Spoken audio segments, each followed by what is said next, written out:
오늘 이야기의 주인공은 71살의 심월선입니다. 남들 퇴직할 나이에 아직도 구포시장에서 분식집을 운영하는 작은 몸의 여인이에요. 그 주름진 손으로 평생 키워낸 것은 단 하나, 아들 태경뿐이었습니다. 외부인이 갑자기 오시면 저희가 좀 당황스러워요. 아들 며느리의 그 말이 심월선의 가슴에 대모처럼 박히던 날이었습니다. 평생 모은 돈으로 사준 집 앞에서 무릎 꿇고 흐느끼는 어머니의 그 이야기를 들려드릴게요. 추운 겨울비가 내리던 날이었어요. 심월선은 그날도 새벽 4시에 일어나 도라지 무침과 알타리 김치, 아들이 좋아하던 멸치볶음까지 정성껏 만들었습니다. 손끝이 갈라져 피가 나도 그녀의 얼굴에는 미소가 떠나지 않았어요. 한 달 만에 보게 될 아들 생각에 가슴이 설렜으니까요. 태경이 오늘은 꼭 한 끼 같이 먹고 와야지. 도시락 가방을 떨리는 손으로 꼭 쥐고 그녀는 아들이 사는 아파트로 향했습니다. 버스에서 내려 걸어가는 내내 아들을 만날 생각에 입가에 미소가 번졌어요. 그 집은 그녀가 30년을 피땀 흘려 장만한 금싸라기 땅 위의 아파트였습니다. 아들 결혼 선물로 준 집이었죠. 엘리베이터가 멈추고 복도를 걸어 아들의 현관 앞에 섰을 때 월선의 심장은 마치 어린 소녀처럼 두근거렸어요. 초인종을 누르려다 망설였습니다. 지난번에도 그랬잖아요. 전화도 없이 갔다가 며느리의 차가운 시선에 돌아와 며칠을 울었었죠. 그래서 그녀는 핸드폰을 꺼내 아들에게 전화를 걸었어요. 띠리링, 띠리링. 어머님, 수화기 너머로 들려온 것은 아들이 아닌 며느리 지은의 목소리였어요. 지은아, 엄만데 지금 집 앞이야. 태경이 좋아하는 반찬 좀 해왔어. 잠시 정적이 흘렀습니다. 지은의 목소리에서 불편함이 느껴졌어요. 아, 지금 오셨어요? 곧 현관문이 열렸고 지은의 얼굴이 보였습니다. 그 표정에는 미소가 없었어요. 그저 의무적인 공손함뿐이었죠. 다음부턴 미리 연락 주세요. 여긴 저희만의 공간이에요. 그 말에 월선의 심장이 아프게 조여들었지만 그녀는 억지로 웃었어요. 노란 형광등 아래 그 웃음은 얼마나 쓸쓸해 보였을까요? 태경이 좋아하는 반찬 몇 가지 해왔어. 밥 한 끼 같이 먹을까 해서. 지은의 눈빛이 차갑게 가라앉았어요. 문틀을 붙잡은 손가락에 힘이 들어갔습니다. 외부인이 갑자기 오시면 저희가 좀 당황스러워요. 외부인. 그 단어가 월선의 귀를 찢었어요. 숨이 막힐 듯한 고통이 가슴을 후비었습니다. 입술이 바짝 말랐어요. 손에 들린 도시락 가방이 천근처럼 무거워졌습니다. 내가 사준 집인데 떨리는 목소리로 겨우 내뱉은 말이었지만 지혜는 듣지 않는 듯 했어요. 그때 문 안에서 또 다른 여자의 웃음소리가 들려왔습니다. 밝고 경쾌한 목소리, 지은의 어머니였어요. 지은아, 누구야? 카레 더 시켜야 하나? 아니에요, 엄마. 그냥 광고. 그 순간 흥겨운 식사 소리가 들렸습니다. 태경의 웃음소리, 장모의 다정한 목소리, 그리고 지은이 엄마를 부르는 다정한 음성. 그 모든 소리가 심월선의 가슴을 칼로 도려내는 것 같았어요. 지은이 미안하다는 표정을 지으며 말했지만 그 눈빛은 여전히 차가웠어요. 죄송해요, 어머님. 다음에 와주세요. 현관문이 닫혔습니다. 딱 그 메마른 소리에 월선의 무릎이 꺾였어요. 손에 든 도시락 가방이 바닥에 떨어지며 반찬통이 굴러갔습니다. 알타리 김치 국물이 복도 바닥에 새빨갛게 번졌어요. 멸치볶음을 주우려다 손등이 차가운 바닥에 긁혔지만 그 아픔은 가슴 속 상처에 비할 바가 아니었습니다. 눈물이 조용히 뺨을 타고 흘렀어요. 월서는 무릎을 꿇은 채 입술을 깨물었습니다. 이를 악물어도 흐느낌이 새어나왔어요. 외부인. 그래. 난 이젠 그 집에 들어갈 권리도 없는 사람이구나. 복도 형광등 아래 무릎 꿇은 어머니의 그림자가 길게 드리워졌습니다. 30년 장사하며 피땀 흘려 마련한 그 집. 손톱이 닳도록 일해 아들에게 선물한 그 집에서 이제 그녀는 외부인이 되었습니다. 간신히 몸을 일으켜 흩어진 반찬들을 떨리는 손으로 주워 담았어요. 새빨간 김치 국물이 손가락 마디에 스쳤지만 그보다 더 아픈 건 가슴이었습니다. 엘리베이터를 타고 내려가는 동안 눈물이 멈추지 않았어요. 집으로 돌아오는 버스 안에서 월서는 창밖으로 흐르는 빗방울을 바라보았습니다. 그 빗방울처럼 그녀의 눈물도 멈추지 않았어요. 버스가 정류장에 멈추자 우산도 없이 내린 월서는 빗속을 그대로 걸었습니다. 차가운 빗물이 머리카락을 적셔도 개의치 않았어요. 외투 주머니에서 핸드폰이 울렸습니다. 발신자는 태경이었어요. 마음이 철렁 내려앉았지만 혹시나 하는 마음에 전화를 받았습니다. 엄마, 혹시 아직 집 앞이에요? 월선의 심장이 빠르게 뛰었어요. 아들이 미안해하는 건지 그녀를 불러들이려는 건지 기대감이 생겼습니다. 아니, 이미 떠났어. 무슨 일이니? 아, 혹시 엄마가 두고 간 반찬통에 멸치볶음 있었어요? 그 순간 월선의 가슴이 무너져 내렸어요. 아들은 그녀가 아닌 그저 반찬을 찾고 있었습니다. 있었다만, 지은이가 내일 회사 도시락에 넣어주려고 했는데, 괜찮아요. 다음에 또 해주세요. 월서는 말을 잇지 못했어요. 그때 전화 너머로 지은의 목소리가 들렸습니다. 여보, 엄마가 외출 중이래. 괜찮아. 내가 장모님께 전화해서 멸치볶음 레시피 물어볼게. 우리 장모님 멸치볶음이 최고잖아. 태경이 수화기에서 멀어지며 말했어요. 지은이 엄마가 해주신다네요. 엄마, 그럼 다음에 봐요. 전화가 끊겼습니다. 빗속에 선 월선의 몸이 떨렸어요. 어느새 비는 더 세차게 내리고 있었습니다. 그녀는 그 자리에 주저앉아 소리내어 울었어요. 지나가는 사람들이 이상한 눈으로 쳐다봐도 멈출 수 없었습니다. 내가 평생 해준 음식인데 30년간 새벽마다 일어나 태경이 도시락을 싸주던 기억, 분식집에서 가장 맛있는 반찬을 골라 아들 책상에 올려두던 날들. 그 모든 세월이 헛되었다는 사실에 가슴이 찢어졌습니다. 빗속에서 겨우 몸을 일으켜 집으로 돌아왔을 때 월서는 완전히 젖은 몸으로 거울 앞에 섰어요.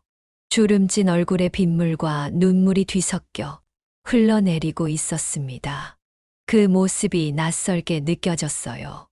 누굴 위해 살아온 거지. 손이 떨리는 것도 모른 채 그녀는 서랍을 열어 핸드폰을 꺼냈습니다. 며느리 지은의 SNS를 찾아 들어갔어요.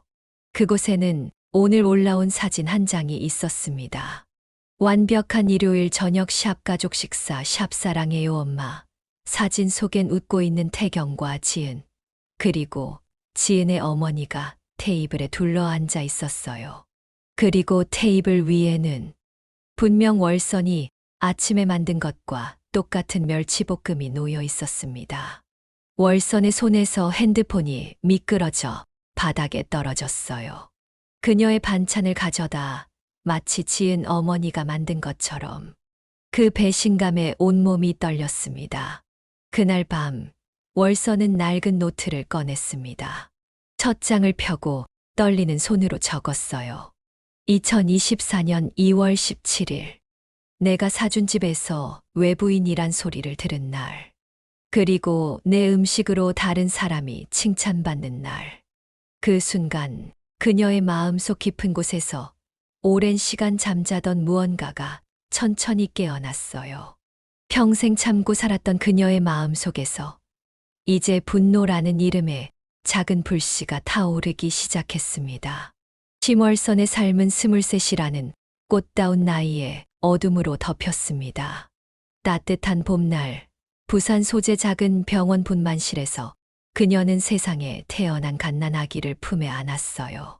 그 작고 붉은 생명체를 바라보는 월선의 눈에서는 누구에게도 보여주지 않았던 눈물이 흘러내렸습니다.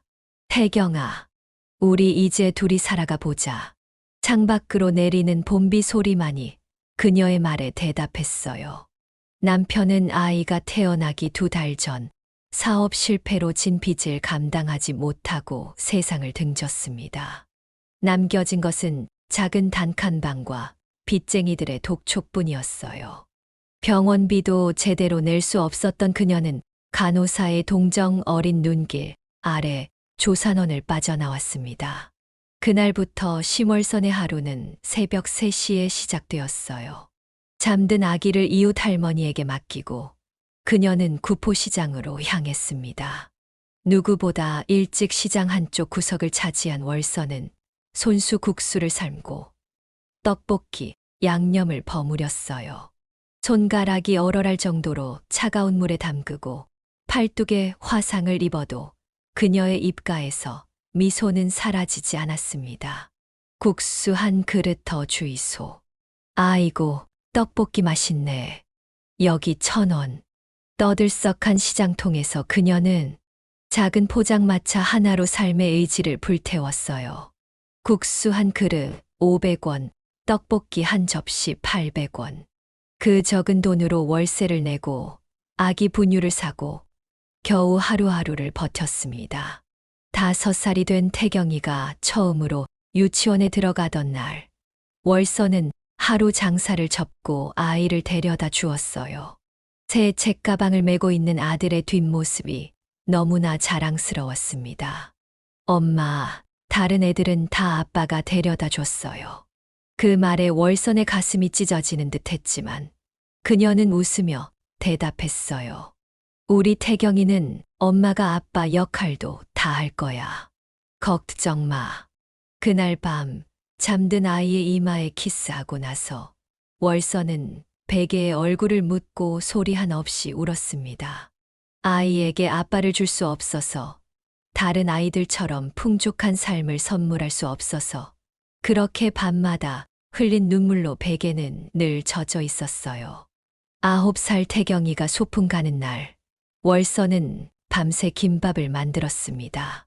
참기름을 살 돈이 없어 기름에 살짝 구운 김으로 말았지만 속은 정성껏 준비했어요.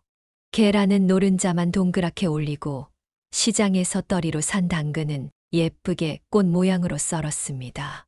엄마, 우리 엄마 김밥이 제일 맛있대요. 친구들이 다 부러워했어요. 그날 저녁 태경이의 그 한마디에 월서는 하루의 모든 피로가 씻겨나가는 느낌이었어요. 그녀의 굳은 살 박인 손에 아들이 작은 손을 포개며 말했습니다. 엄마, 크면 우리 엄마한테 멋진 집 사줄 거예요. 월서는 웃으며 아들의 머리를 쓰다듬었지만 가슴속으로는 다짐했어요. 아니다. 내가 너에게 집을 사줄 거야. 아무도 너를 업신여기지 못하는 집을.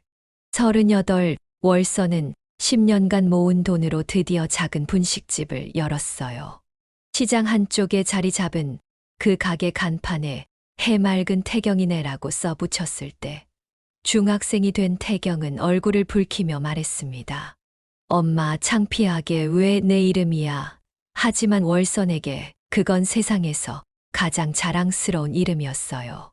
남편 없이 혼자서 이만큼 키워낸 아들. 그 아이의 이름이 새겨진 간판을 바라볼 때마다 가슴이 벅차올랐습니다. 밤늦게까지 분식집을 운영하고 집에 돌아오면 언제나 그녀는 남은 음식을 싸서 아들 책상에 올려두었어요. 태경이 잠든 모습을 보며 월서는 매일 밤 소원을 빌었습니다. 우리 아들만은 고생시키지 말게 해주세요. 마침내 쉰이 되던 해, 월서는 평생의 꿈을 이룰 수 있었어요. 서울 역세권에 있는 집 한 채를 구입한 것입니다. 부동산 중개소에서 계약서에 도장을 찍는 순간 그녀의 손은 떨리고 있었어요. 지나온 세월의 무게만큼 그 도장 소리가 무겁게 울렸습니다. 태경이 결혼할 때 이 집을 선물해야지. 집 열쇠를 받아들고 월서는 텅 빈 아파트를 혼자 거닐었어요. 그 공간을 채울 아들 부부의 웃음소리를 상상하며 그녀는 창가에 서서 중얼거렸습니다. 태경아, 엄마가 해냈다. 그녀는 집 계약서를 얇은 비닐 커버에 넣어 가슴에 품고 돌아왔어요. 그 종이 한 장에는 30년의 세월이 담겨 있었습니다.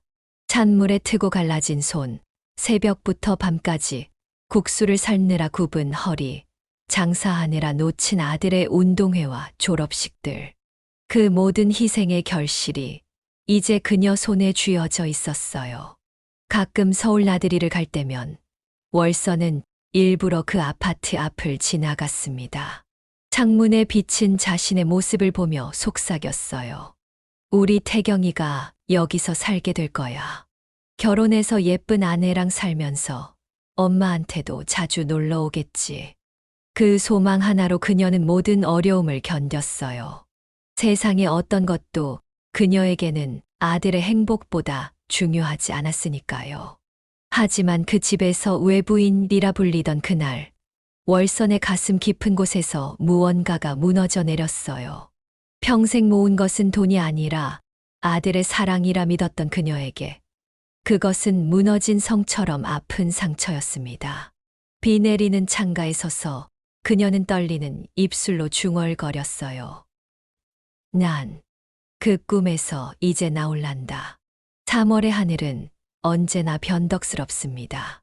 오전에 내리던 봄비가 잦아들자 창가로 따스한 햇살이 스며들었어요. 심월서는 부엌에 서서 묵묵히 칼질을 하고 있었습니다. 그녀의 주름진 손이 도라지를 손질하는 모습은 마치 오랜 세월을 비추는 거울 같았어요. 오늘은 태경이가 제일 좋아하는 도라지 무침을 해야지. 월선의 손끝은 여전히 능숙했어요. 70이 넘은 나이에도 칼놀림은 젊은 요리사 못지않았습니다. 도라지의 쓴맛을 빼기 위해 3번이나 물을 갈아가며 데치고 굵은 소금으로 문질러 씻은 뒤 고추장과 깨소금을 넣고 버무렸어요. 그 옆으로는 무나물, 계란장 조림, 멸치볶음까지 줄지어 놓였습니다. 마지막으로 태경이가 어릴 적부터 가장 좋아했던 김치 부침개를 부쳤어요. 부침개 반죽을 두르자 팬에서 치익 소리가 나면서 기름이 튀었습니다. 뜨거운 기름방울이 손등에 떨어져 작은 화상을 입었지만 월서는 미소를 지었어요. 괜찮아. 태경이 입에 들어갈 음식이니까. 모든 반찬을 정갈히 도시락통에 담고 수건으로 손을 닦으며 창밖을 바라보았어요. 봄비가 씻어간 거리는 선명한 색채를 되찾고 있었습니다. 그래도 집 사줬는데 한 번은 들러야지. 집 전화가 울려서 받았더니 전혀 예상치 못한 사람의 목소리가 들려왔어요. 월선 씨, 오랜만이네. 나 봉순이야. 봉순은 지은의 작은 어머니와 모임을 같이 하는 친구였어요. 서로 얼굴을 아는 정도였지만 월선의 처지를 안타깝게 여겼던 모양입니다. 미안해서 전화했네. 어제 우리 모임에서 지은이 어머니 만났거든. 월선의 심장이 빠르게 뛰기 시작했어요. 지은이 어머니가 원래 괜찮으셨던 거 아니오? 무슨 병원에 계시다는 얘기를 들었는데 봉순의 목소리가 불편해졌어요. 병원은 무슨, 어제 모임에서 완전 건강하게 왔다 갔어.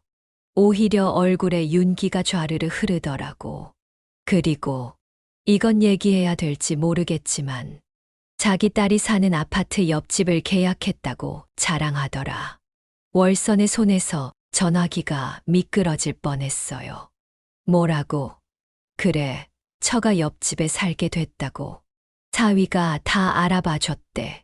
시어머니가 사준 집인데 그 옆에 또 집을 사서 온 가족이 모여 산다고 얼마나 좋아하던지. 월선의 귓가에 윙 소리가 났어요. 그동안 아들이 했던 모든 말들이 주마등처럼 스쳐 지나갔습니다. 장모님이 몸이 안 좋으셔서, 지은이가 이제 엄마 옆에서 돌봐야 해서, 그 모든 것이 거짓말이었습니다. 병원에 계시다던 장모님은 오히려 얼굴에 윤기가 흐르고 아들과 며느리는 장모를 위해 집까지 알아봐주고 있었어요. 월선의 손이 떨렸습니다. 통화를 끝내고 식탁에 앉아 멍하니 있는데 핸드폰이 울렸어요. 화면에 태경이란 이름이 떠올랐습니다. 왠지 모를 불길한 예감에 심장이 빠르게 뛰었어요. 엄마, 태경의 목소리가 평소보다 다정했습니다. 월선은 순간 아들이 미안해서 전화했나 싶었어요. 하지만 아들의 다음 말은 그녀의 기대를 산산조각 냈습니다. 저기 장모님이 요즘 땅을 좀 보시는데 혹시 엄마도 투자할 생각 있으시면 같이 알아보는 건 어때요? 지은이가 요즘 자꾸 그러네요. 우리도 장모님이랑 가까이 살아야겠다고요. 심장이 내려앉는 느낌이었어요. 월선은 숨을 쉴 수가 없었습니다. 손끝이 차갑게 식어갔어요. 태경아, 월선의 목소리가 떨렸습니다. 나 지금까지 너한테 아무것도 바란 적 없었지. 엄마가 평생 모아서 사준 집. 거기서 살면서 이제는 장모님 위에서 땅까지 내가 사줘야 한다는 거니? 수화기 너머로 태경의 당황한 숨소리가 들렸어요. 아니, 엄마. 그게 아니라 그냥 좋은 기회라서. 가까이 살자고. 장모 옆에 또 그 옆집도 내가 사준 집인데 이제 땅까지 내놓으라고. 월선의 목소리가 떨렸지만 이번엔 분노 때문이었어요. 생전 처음 느껴보는 감정이 가슴을 타고 올라왔습니다. 평생 참고 살았던 그녀의 인내가 한계에 다다른 순간이었어요. 알았다. 그것만 남기고 월선은 전화를 끊었습니다. 손이 심하게 떨렸어요. 이대로는 안 되겠다는 생각이 들었습니다. 그날 밤 그녀는 오래된 나무 서랍을 열었어요. 비닐 커버에 소중히 보관해둔 등기부등본을 꺼냈습니다. 그녀의 떨리는 손가락이 서류 위를 천천히 훑었어요. 소유자 심월선, 그 이름 석자가 달빛 아래 선명하게 빛났습니다. 결혼 선물로 준 집이었지만 월선은 부동산 중개인 친구의 조언대로 명의는 자신의 이름으로 남겨두었어요. 세상이 바뀌었어. 아무리 내 자식이라도 재산 문제는 확실히 해두는 게 좋아. 그때는 그저 번거로운 절차를 미룬 것뿐이었지만 이제 그 결정이 새롭게 다가왔습니다. 월선은 노트북을 켰어요. 블루라이트가 어두운 방을 파랗게 물들였습니다. 천천히 메모장을 열고 그녀는 한 줄을 적었어요. 이제 내가 해줄 수 있는 건 끝났다. 그 순간 월선의 마음속에 서리처럼 차가운 결심이 내려앉았어요. 평생 희생만 했던 그녀의 눈에서 이제 단호함이 빛났습니다. 그녀는 몸을 일으켜 부동산 중개인 친구에게 전화를 걸었어요. 영수가, 나 월선이야. 그 집 내놓을까 해. 전화기 너머로 잠시 침묵이 흘렀어요. 드디어 결심했구나. 알았어. 내가 도울게. 다른 사람도 아니고 내 친구인데. 이번엔 너 자신을 위해 살아. 월선의 눈에서 한 줄기 눈물이 흘러내렸어요. 하지만 이번 눈물은 서러움이 아닌 새로운 결심을 위한 것이었습니다. 고마워. 이제 나도 나를 위해 살아볼란다. 창밖으로 달빛이 환하게 비추었어요. 그 빛 아래 71살의 심월선은 처음으로 자신만을 위한 결정을 내렸습니다. 4월 첫 주, 창가에 내리던 봄비 소리와 함께 심월선의 심장도 거칠게 뛰었습니다. 그녀의 손끝은 차갑게 식은 채 거실 테이블에 앉아 서류 한 장을 바라보고 있었어요. 71살의 월서는 오늘만큼은 예쁜 옷으로 갈아입고 머리도 단정히 빗었습니다. 오랜만에 화장대 앞에 앉아보래 연지까지 찍었어요. 마치 큰 결심을 한 사람처럼 특별히 단장했습니다. 테이블 위에 놓인 등기부등본이 빗소리에 맞춰 미세하게 떨리고 있었어요. 강한 햇살이 창틈으로 새어들어 그 종이 위를 비추었습니다. 소유자 심월선, 그 세 글자가 붉은 도장 아래 선명하게 빛났습니다. 쭈글쭈글한 손으로 그 글자를 쓰다듬으며 그녀는 떨리는 목소리로 중얼거렸어요. 30년. 그 세월이 이 종이 한 장에. 이 집은 그녀의 평생이 담긴 결정체였습니다. 남편 없이 홀로 아들을 키우며 하루도 쉬지 않고 일했던 날들. 손가락이 동상에 걸려도 국수를 만들고 허리가 끊어질 듯 아파도 가게를 지켰던 시간들. 그 모든 고난을 견뎌낸 이유는 오직 하나, 아들 태경이 잘 살게 하려는 마음뿐이었어요. 어미 노르. 참 바보짓이었지. 월선의 눈가에 깊게 팬 주름이 촉촉해졌지만 이내 손등으로 눈물을 훔쳤습니다. 이제 그녀의 결심은 확고했어요. 떨리는 손으로 핸드폰을 들어 영희에게 전화를 걸었습니다. 영희야? 내 집. 금매로 내놓아 주렴. 언니 정말 결심하신 거예요. 그 집에 얼마나 정이 들었는데. 월선의 목소리가 담담하게 이어졌어요. 정이 든 건 집이 아니라 내 아들이었어.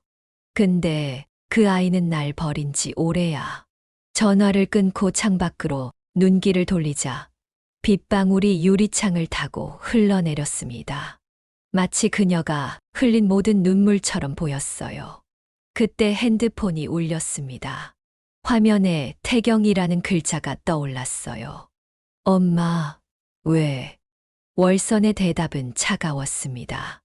예전에는 아들의 전화를 받을 때마다 심장이 뛰고 목소리가 떨렸지만 이제는 그저 담담했어요. 이번 주말에 지은이랑 가려고 했는데 지은이가 좀 불편하대요. 또 다시 익숙한 거절이었습니다. 월선은 쓴웃음을 지었어요. 하지만 이번에는 그녀의 가슴에 아픔 대신 단단한 결심이 자리 잡았습니다. 그래. 그래도 너희가 이리 좀 와라. 할 말이 있다. 네, 무슨. 할 말요. 내일 와. 지은이도 데려와. 전화를 끊고 월선은 낡은 옷장을 열었어요. 맨 아래 서랍에서 비닐로 쌓인 오래된 사진첩을 꺼냈습니다.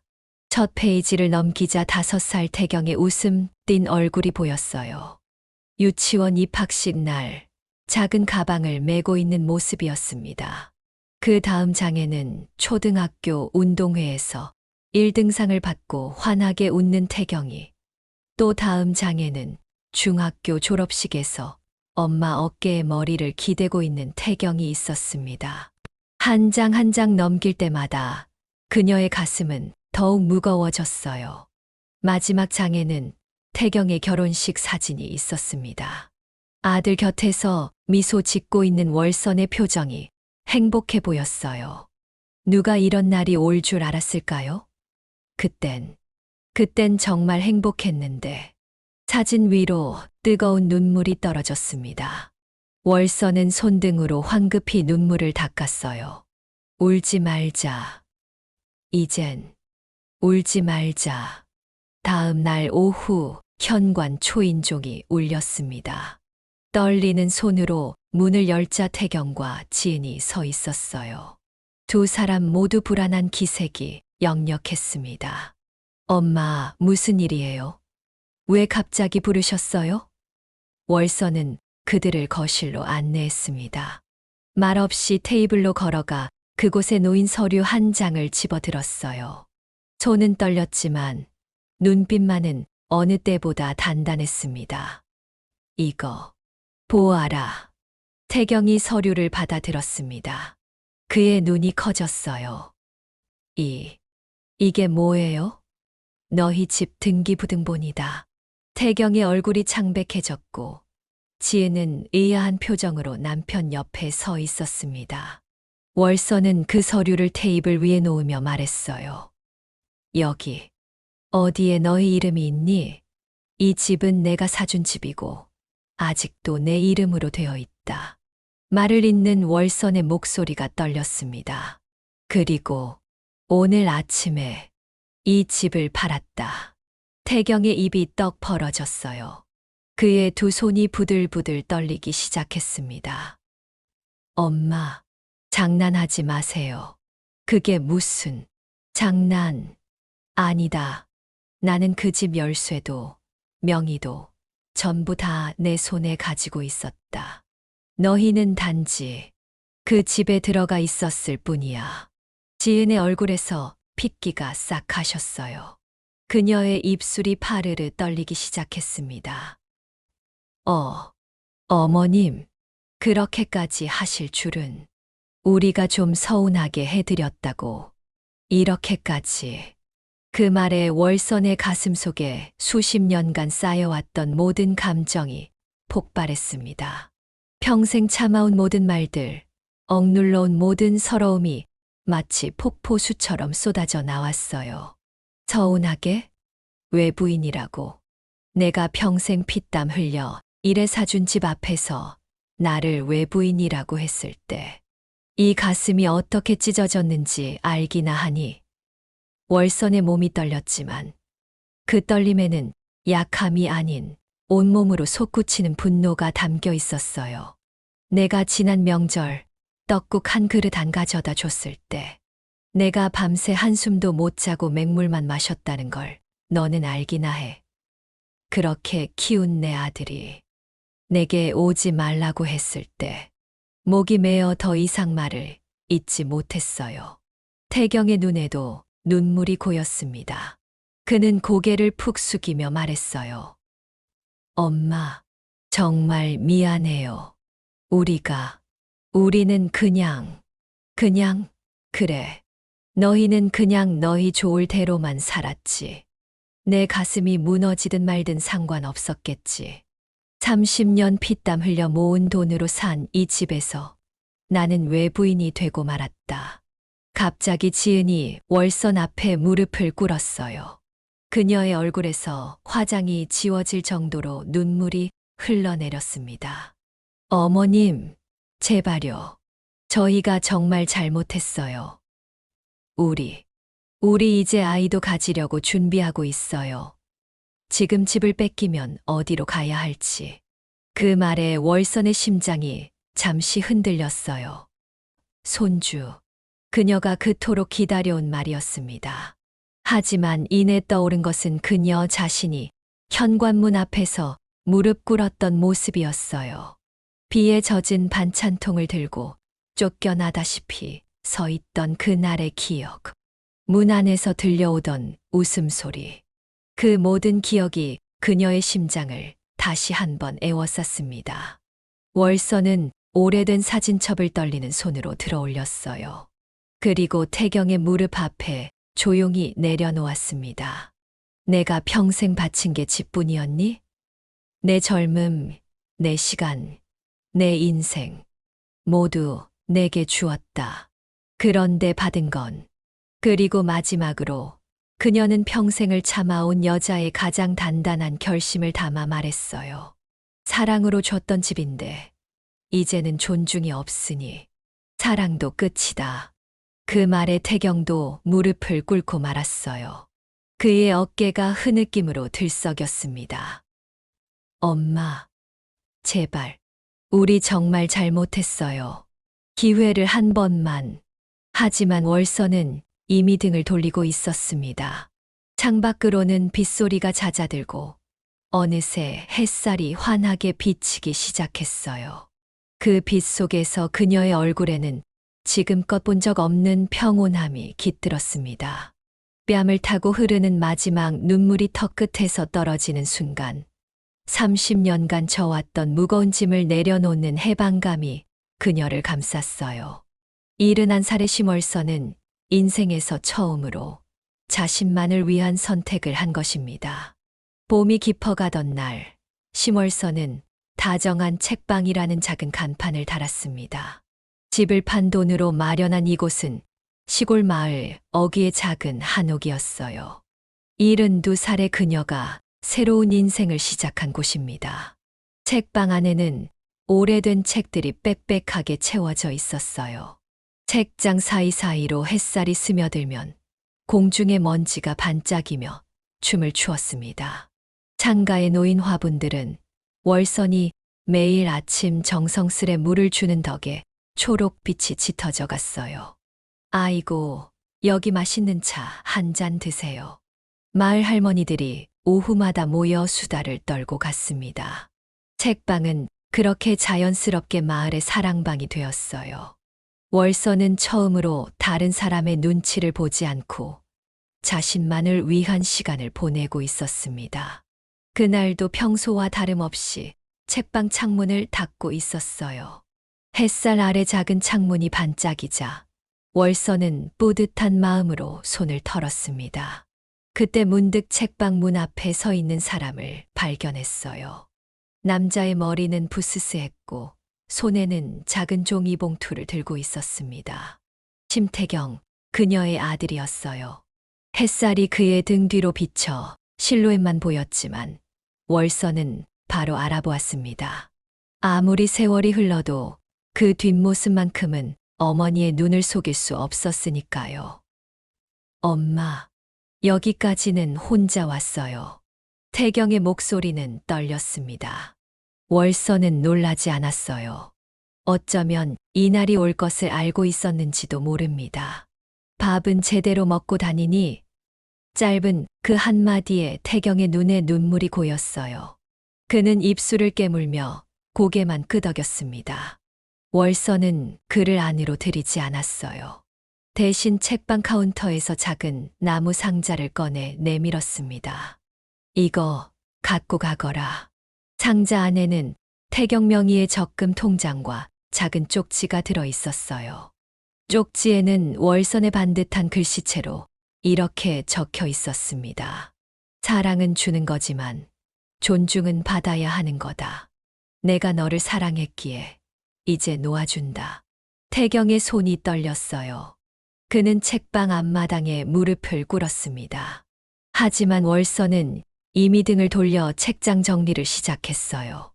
이젠 말보다는 행동으로 살아라. 사람도 사랑도 그렇게 증명하는 거니까. 태경은 한참을 그렇게 무릎 꿇은 채로 있다가 고개를 깊이 숙이고 자리에서 일어났습니다. 그의 발걸음은 무거웠지만 어딘가 결연한 기색이 느껴졌어요. 그날 저녁 월선은 혼자 된장국을 끓였습니다. 노을빛이 부엌 창문으로 스며들 때 냄비에서는 구수한 냄새가 피어올랐어요. 허리가 아팠지만 그녀는 정성스레 작은 뚝배기에 국을 담았습니다. 오늘도 나를 위해 밥을 지었네. 그것만으로도 충분해. 밤이 깊어갈 무렵 월선은 낡은 일기장을 펼쳤어요. 첫 페이지에는 외부인이란 소리를 들었던 그날의 기록이 적혀 있었습니다. 그녀는 천천히 세 페이지를 넘겨 마지막 줄에 이렇게 적었어요. 나는 이제 외부인이 아니다. 내 인생의 주인이니까. 그리고 두 번째 줄에 조용히 덧붙였습니다. 사랑받기를 기다리기보다 내가 먼저 나를 사랑하는 법을 배우고 있어요. 창문 너머로 푸른 달빛이 방 안으로 스며들었습니다. 월선은 일기장을 덮고 창가에 섰어요. 저 멀리 별빛 아래 새로운 봄날이 오고 있었습니다. 그녀의 얼굴에 잔잔한 미소가 번졌어요. 72살 심월선의 진짜 봄은 이제야 시작되었습니다. 인생이란 길고 긴 여정에서 우리는 종종 자신을 잃고 다른 이들의 행복만을 위해 살아갑니다. 심월선의 이야기는 많은 어머니들, 아버지들, 그리고 희생만을 알던 모든 이들에게 던지는 깊은 울림입니다. 사랑은 준다고 해서 받을 수 있는 것이 아닙니다. 존중 없는 사랑은 결국 상처만 남길 뿐입니다. 우리가 평생 타인에게 바친 희생이 당연하게 여겨질 때 그것은 더 이상 사랑이 아닌 굴레가 됩니다. 월선이 72살에 비로소 알게 된 진실은 단순하지만 깊습니다. 자신을 사랑하지 않는 사람에게 계속해서 사랑을 주는 것은 모래 위에 집을 짓는 것과 같습니다. 언젠가는 무너질 수밖에 없는 것이죠. 그러나 이 이야기의 진정한 아름다움은 끝이 아닌 시작에 있습니다. 월선이 자신의 인생에서 처음으로 스스로를 위한 선택을 했을 때, 비로소 그녀의 진짜 봄날이 시작되었습니다. 누구도 아닌 자신만을 위한 밥상을 차리고 자신만을 위한 공간을 만들었을 때, 그녀는 비로소 평화를 찾았습니다. 우리 모두에게는 자신만의 다정한 책방이 필요합니다. 타인의 기대나 의무에서 벗어나 온전히 나 자신을 위한 공간과 시간이 필요합니다. 그것은 이기심이 아닌 자기 존중의 시작입니다. 사랑은 주는 것이지만 존중은 받아야 하는 것입니다. 그리고 그 존중은 먼저 자신에게서 시작되어야 합니다. 72살의 월선이 우리에게 가르쳐준 가장 소중한 진리입니다. 어쩌면 인생의 진정한 봄날은 다른 이의 인정이나 사랑이 아닌 스스로를 온전히 사랑하기 시작할 때 비로소 찾아오는 것인지도 모릅니다.